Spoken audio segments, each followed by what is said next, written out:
السلام علیکم پیارے دوستو، پیش خدمت ہے قصہ شہزادی الماس۔ بہت زمانہ گزرا، کسی ملک پر ایک بادشاہ کی حکومت تھی۔ وہ بڑا نیک، انصاف پسند اور رعایا پرور تھا۔ ملک میں بڑی خوشحالی تھی اور رعایا بڑے آرام سے رہتی تھی۔ یوں تو بادشاہ کے پاس سب کچھ تھا، لیکن اولاد نہ تھی۔ آخر بڑی منت مرادوں کے بعد ملکہ کے ایک لڑکی پیدا ہوئی، جس کا نام الماس رکھا گیا۔ الماس آہستہ آہستہ 5 برس کی ہو گئی۔ وہ بےحد خوبصورت اور ذہین تھی۔ سارے محل میں اس کی وجہ سے رونق آ گئی تھی، اور رعایا بھی خوش تھی کہ اللہ تعالیٰ نے ان کے نیک دل بادشاہ کو اولاد تو عطا کی۔ دھیرے دھیرے شہزادی کی عمر 15 برس کی ہو گئی۔ اس کے حسن اور عقلمندی کے چرچے دور دور تک تھے۔ اب بادشاہ اور ملکہ کو یہ فکر ہوئی کہ وہ اپنی بیٹی الماس کی شادی کسی اچھے سے شہزادے سے کر دیں، لیکن شہزادی الماس ان تمام باتوں سے بے فکر تھی اور ہنسی خوشی اپنے دن گزار رہی تھی۔ وہ روزانہ بادشاہ اور ملکہ کے ساتھ دربار میں حاضر ہوتی اور بہت سے مقدموں کے فیصلے وہ خود سناتی۔ اس کا فیصلہ اتنا صحیح ہوتا کہ لوگ داد دیے بغیر نہ رہتے۔ ساری رعایا شہزادی الماس سے بہت خوش رہتی تھی، لیکن اچانک ایسا ہوا کہ الماس نے دربار میں آنا جانا بند کر دیا۔ کچھ دنوں تک تو بادشاہ اور ملکہ کے ساتھ ساتھ رعایا نے بھی یہی سمجھا کہ اسے کوئی معمولی سی بیماری ہو گئی ہے جو چند دنوں میں اچھی ہو جائے گی۔ لیکن جب مہینہ بھر ہو گیا تو رعایا کو بھی فکر لاحق ہوئی۔ بادشاہ اور ملکہ تو پہلے سے ہی پریشان تھے۔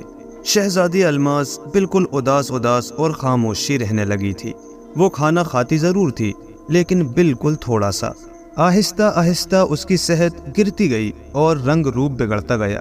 درباری حکیم نے بہت علاج کیا، لیکن کوئی فائدہ نہ ہوا اور شہزادی الماس بالکل اچھی نہ ہوئی۔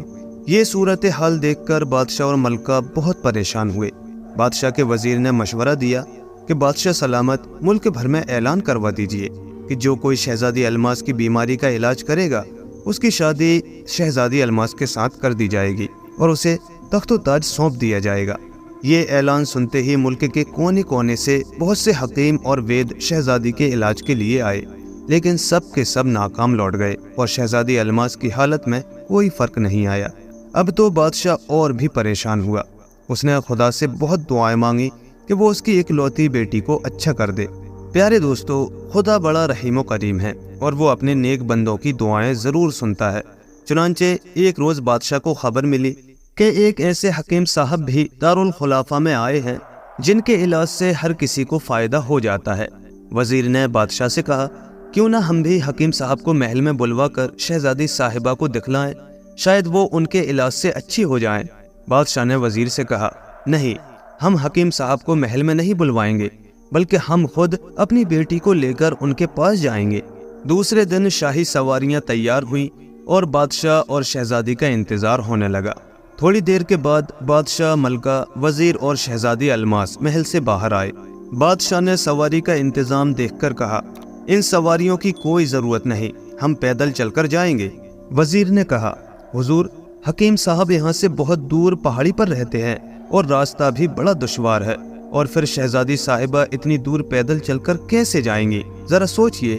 بادشاہ سلامت نے اپنے وزیر کی طرف دیکھ کر کہا، ہم اپنی بیٹی کو گود میں اٹھا کر لے جائیں گے، لیکن جائیں گے پیدل ہی۔ چنانچہ بادشاہ کے حکم کے مطابق تمام سواریاں واپس ہو گئیں اور بادشاہ، ملکہ، وزیر اور شہزادی الماس حکیم صاحب سے ملنے چل پڑے۔ وہ پہاڑی بہت دور تھی۔ چلتے چلتے وہ سب تھک کر چور ہو گئے۔ آخر کار انہیں وہ پہاڑی نظر آئی۔ بڑی مشکل سے وہ لوگ اوپر چڑھے۔ پہاڑ کی چوٹی پر ایک سادہ سی گھاس پھوس کی جھونپڑی تھی، وہیں حکیم صاحب بیٹھے ہوئے تھے۔ بادشاہ اور ملکہ کو دیکھتے ہی حکیم صاحب باہر نکل آئے۔ بادشاہ نے کہا، حکیم صاحب، ہم آپ کے در پر چل کر آئے ہیں، سنا ہے آپ کے علاج سے ہر کسی کو فائدہ ہو جاتا ہے۔ حکیم صاحب نے کہا، شفا دینے والا تو اللہ ہے جو ہم سب کا مالک ہے، میں تو صرف ایک بہانہ ہوں۔ بادشاہ نے کہا، بس تو پھر اسی اللہ کا نام لے کر میری بیٹی کا بھی علاج کر دیجئے۔ بڑے بڑے وید اور حکیم اس کا علاج کر کے تھک گئے، لیکن اس کا مرض دور نہیں ہوا۔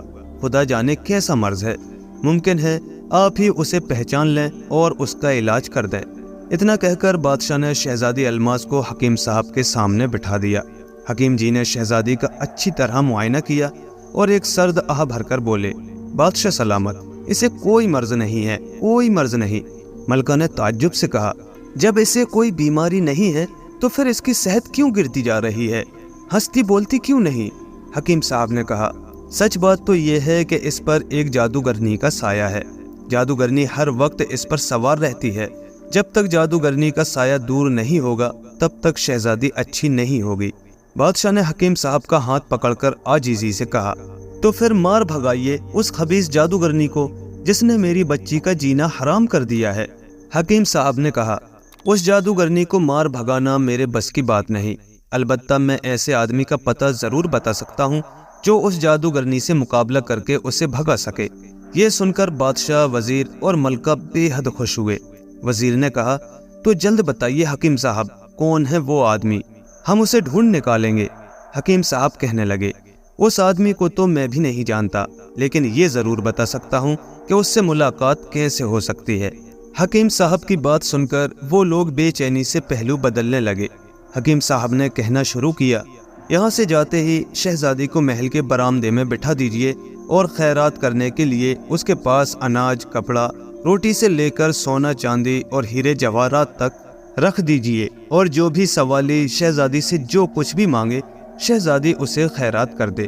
لیکن ایک آدمی ایسا بھی آئے گا جسے دیکھتے ہی شہزادی خیرات دینے سے انکار کر دے گی، بس وہی آدمی اس جادوگرنی کو ہرا سکے گا۔ حکیم صاحب کی باتیں سن کر وہ لوگ بہت خوش ہوئے اور ان کا شکریہ ادا کر کے واپس آ گئے۔ دوسرے دن سویرے سے ہی شہزادی کو محل کے برآمدے میں بٹھا دیا گیا اور اس کے آس پاس خیرات کرنے کے لیے مختلف چیزیں رکھ دی گئیں۔ روزانہ وہاں بھکاریوں کا ہجوم رہنے لگا، کوئی روٹی کپڑا مانگتا تو کوئی ہیرے جواہرات۔ شہزادی ہر کسی کو خیرات دیتی جاتی۔ اسی طرح دن مہینوں میں بدل گئے، لیکن ایک بھی آدمی ایسا نہیں آیا جسے شہزادی نے خیرات دینے سے انکار کیا ہو۔ اس طرح پورا 1 سال گزر گیا۔ بادشاہ، ملکہ، وزیر اور سارے درباری مایوس ہو گئے۔ آخر ایک دن سویرے سویرے ایک ضرورت مند خیرات لینے کے لیے محل میں داخل ہوا، لیکن اسے دیکھتے ہی شہزادی الماس زور زور سے چلانے لگی، مارو مارو اسے، میں اسے خیرات نہیں دوں گی۔